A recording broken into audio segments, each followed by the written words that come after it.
தட்டு நிறைய செஞ்சு வச்சாலும் சூப்பர் ஃபாஸ்ட்ல எக்ஸ்பிரஸ் வேகத்தில் காலியாகக்கூடிய ரொம்பவே ஒரு சூப்பரான டிஷ் தான் இது.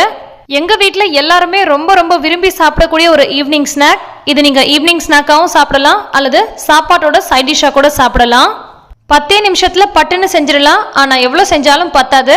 எப்படி செய்யறதுன்னு பார்க்கலாம் வாங்க. அஸ்ஸலாமு அலைக்கும், வெல்கம் டு ஆஸ் தமிழ். நான் உங்கள் சாய்ரா ஆஷிக். இந்த சிக்கன் வறுவலுக்கு 1/4 கிலோ அளவு சிக்கன் எடுத்திருக்கேன். எலும்புகள் இல்லாத மாதிரி போன்லெஸ்ஸாக எடுத்துக்கிட்டோன்னா நல்லாயிருக்கும். அதே மாதிரி சின்ன பீஸா போட்டுக்கலாம். இந்த மாதிரி இருக்கும்பொழுது கடிச்சு சாப்பிட்றதுக்கு கரெக்டாக இருக்கும். எலும்புகளோடு இருக்கிற பீஸ் கூட போட்டுக்கலாம். ஆனால் சாப்பிடும்போது கடிச்சு சாப்பிட்றதுக்கு கரெக்டாக இருக்கும் அப்படின்றதுக்காக இந்த மாதிரி ஃப்ரை பண்ணும்போது நான் இந்த மாதிரி தான் சேர்ப்பேன்.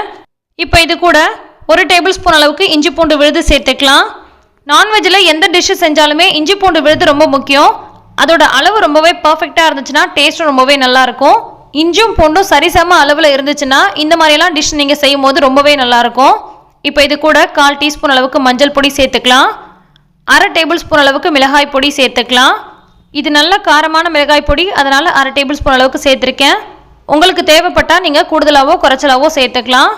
1/2 டேபிள் ஸ்பூன் அளவுக்கு மல்லிப்பொடி சேர்த்துருக்கேன். 1/4 டேபிள் ஸ்பூன் அளவுக்கு மிளகு பொடி சேர்த்துருக்கேன். இது கூடவே தேவையான அளவுக்கு உப்பு சேர்த்துக்கலாம். உப்பு சரியான அளவுக்கு சேர்த்துக்கோங்க. கம்மியாயிட்டாலும் நல்லா இருக்காது, அதிகமாயிட்டாலும் நல்லா இருக்காது.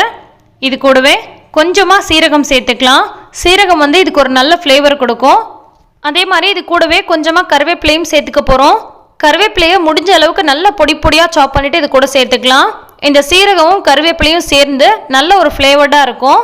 கூடவே கொஞ்சமாக எலுமிச்சம்பழ சாறு சேர்த்துக்கலாம். கருவேப்பிலை எலுமிச்சம்பழ சாரெல்லாம் சேர்த்தே ஆகணும்லாம் கிடையாது, இருந்துச்சுன்னா சேர்த்துக்கோங்க. நல்ல ஒரு ஃப்ளேவர்டாக இருக்கும், அதுக்காக தான் சேர்த்துருக்கேன்.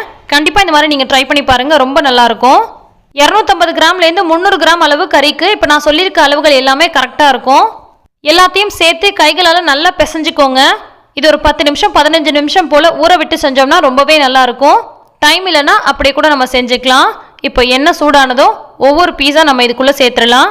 மொத்தமாக அப்படியே போட்டுறாதீங்க, ஒன்றோட ஒன்று ஒட்டிக்கும். இந்த மாதிரி நம்ம தனித்தனியாக போட்டோம்னா நல்லா தனித்தனியாகவே திருப்பி விடுறதுக்கு அழகாக வரும். நம்ம இதில் சேர்த்துருக்க சீரகம் மற்றும் கருவேப்பிலையோட ஃப்ளேவர் பார்த்தீங்கன்னா இது வறுப்படும் போது நல்லா இதுக்குள்ளே இறங்கும். சாப்பிடும் போது நல்லா டேஸ்ட்டாக இருக்கும். எப்போதுமே எண்ணெயில் போட்டு இந்த மாதிரி வறுவல் பண்ணும்போது ஒரு பக்கம் நல்லா வெந்ததுக்கு அப்புறமா திருப்புங்க. அப்போ அடியில் எதுவும் ஒட்டாமல் கரெக்டாக வரும். ஒருவேளை நம்ம எண்ணெயில் போட்டதுமே சிம்மில் வச்சுருந்தோம் அல்லது சீக்கிரமாக திருப்பிட்டோம் அப்படின்னா ஒட்டிக்கும். மீடியம் டு ஹை ஃப்ளேமில் வச்சு வறுத்துக்கோங்க. அப்போ சீக்கிரமாக வெந்து வரும். அதே நேரத்தில் அடியிலையும் ஒட்டாமல் இருக்கும். நாம் எப்போதும் பொரிச்சு சாப்பிடக்கூடிய சிக்கன் 65 மாதிரி இதோட டேஸ்ட் இருக்காது, கொஞ்சம் டிஃப்ரெண்ட்டாக இருக்கும். சாப்பிட்றதுக்கு நல்ல காரசாரமாக லைட்டான புளிப்பு சுவையோட ரொம்பவே டேஸ்ட்டாக இருக்கும். கண்டிப்பாக நீங்களும் இதை ட்ரை பண்ணிவிட்டு எப்படி வந்துச்சுன்னு கமெண்ட் பண்ணுங்கள். எல்லா புகழும் இறைவனுக்கே.